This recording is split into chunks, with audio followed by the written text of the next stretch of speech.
comunicadora. Yo estudié una carrera que no tiene un énfasis audiovisual en realidad.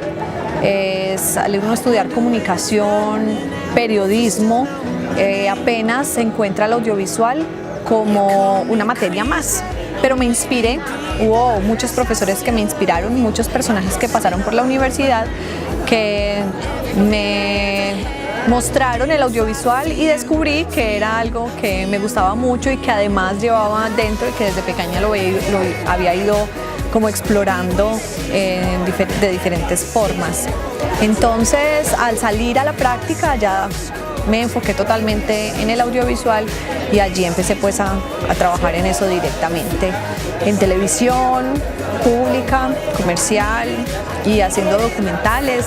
Después también llegué a la docencia y creo que hay muchas cosas que uno disfruta muchísimo cuando hace audiovisual y es poder ver plasmadas esas historias que uno se encuentra en el tiempo, es poder dejar una huella y poder saber que esa historia se contó.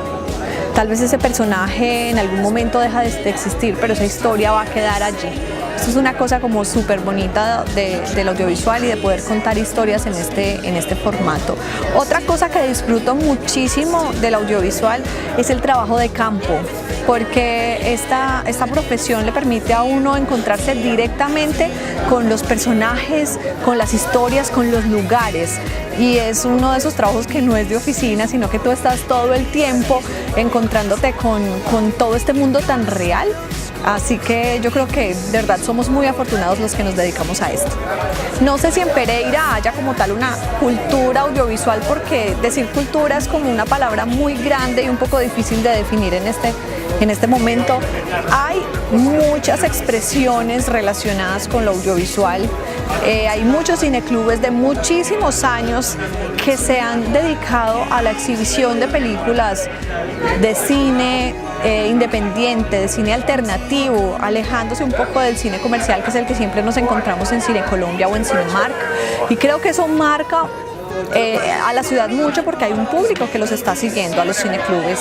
Hay otra parte muy importante y es que hay una generación que nació prácticamente con la llegada de las carreras, digamos por decirlo así, un poco más oficiales a las universidades, que tienen que ver con comunicación y con audiovisual, ¿cierto? Digamos lo que llegó a ser la Universidad Católica, la Universidad Tecnológica, la Universidad Andina, y es crear carreras que tengan un fuerte contenido audiovisual. Entonces allí las generaciones empiezan a contar de una manera un poco más profesional, sí, la región, y eso es muy importante. Entonces desde allí podemos ver la aparición de muchos personajes que ahora están trabajando inclusive en cine nacional, en canales nacionales e internacionales, gente que está haciendo documentales que se están ganando premios en muchísimas partes. Entonces hay una generación importante desde la producción también, que eso es muy importante nombrarlo. Así que ya hablamos entonces como de la parte de apreciación cinematográfica, la parte de producción, y hay otra parte que es también importante y es la academia, ¿no? Lo que mencionaba, y es estudiar el audiovisual. Para impulsar el audiovisual, lo primero que hay que hacer es ver ver cosas audiovisuales. Ser unos buenos lectores hace que seamos unos buenos escritores. Entonces hay que ver mucho, hay que apoyar muchísimo las propuestas de los cineclubes y de muestras de cine alternativo y obviamente también comercial, empezar por allí, porque si nosotros fortalecemos eso y asistimos a ese tipo de cosas, hacemos que cada vez se hagan más proyecciones en la ciudad. Igual pasa con los festivales.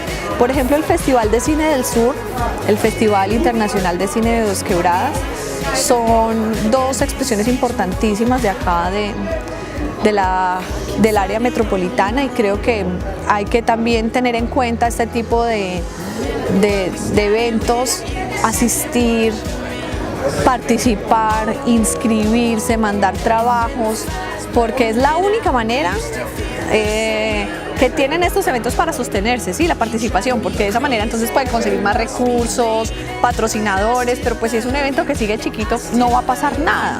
Igual sucede, por ejemplo, con los premios Corte Final, que no son una premiación audiovisual netamente, sino que premia 5 grandes categorías y una de ellas es audiovisual, con 4 vertientes audiovisuales, pero si la gente sigue participando masivamente, como sucedió por ejemplo este año, que es el año 2017, vamos a seguir creciendo y eso es lo que se necesita. Mi consejo es que lo más importante es contar una buena historia.